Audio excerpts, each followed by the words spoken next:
'Yan Kano mai waƙa ne, da 'yan Yarima ne.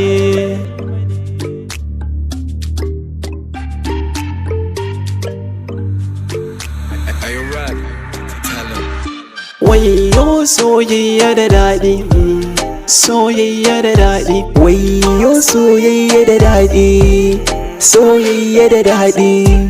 Soyayya, soyayya da daɗi, soyayya da daɗi. Idan ka yo sa'an mai baka kulawa, ni ko na yi sa'an mai bani kulawa. Gata mai tarbiya ce kyakkyawa, a yau farin ciki na yau ya cika, na samu muradin raina, wacce ba ta san ta ga ɓacin raina. Burinta kawai ta jiyo muryana, ta ce da ni kai ne mahaɗin ruhina. Ko bacci ba ta yi sai ta kira yi wayana, yaushe ne burina zai cika ka zamo angona. Ko abinci nake ci kai ne kake gizo a idona, so da ƙauna da kin kai gare ni ba ni barin ki a rana. Ta ce da ni baby na kai ne kake zuwa a mafarkina, a mafarkina, a mafarkina, a mafarkina, a mafarkina.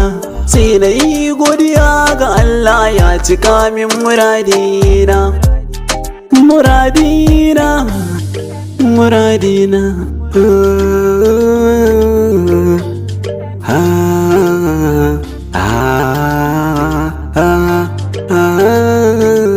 Wanda ya ce so ba daɗi bai gam da ƙatar a soyayya ba. Idan kuwa ka dace ai dole a ce da mijin iya baba. Soyayya ai ƙarshe ce ko na ce maka ba da kai ba. Idan ka dace malam za ta naɗa maka rawani babba. Aba ku ganni yanda na canja dole na ce masha Allah, masha Allah, alhamdulillah. To bari ku ji mai sanyi na ƴar gwasu ganin burgewa. Kyakkyawa ce nan ba ɗaya murmushin ta na samin nutsuwa. Idan kuwa ta ci adowa ne Larabawa da Indiyawa.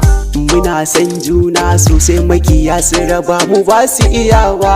Mun zama kainuwa a soyayya, haɗin rabu sai dai kalla, sai dai kalla, ai sai dai kalla. Na kula da ni ma sosai ina kula da ita. Tana marmari na bana so na yi wa na ganai mata nisa. Tana kishi na bana so ni wa na gaza a kula ta. Ni ne duniyar ta, na shirya tsafi san mutuma a kanta. Na gode Allah ni 'yan Kano na samu mai sona zalla, mai sona, na samu mai sona zalla. Na samu mai sona zalla.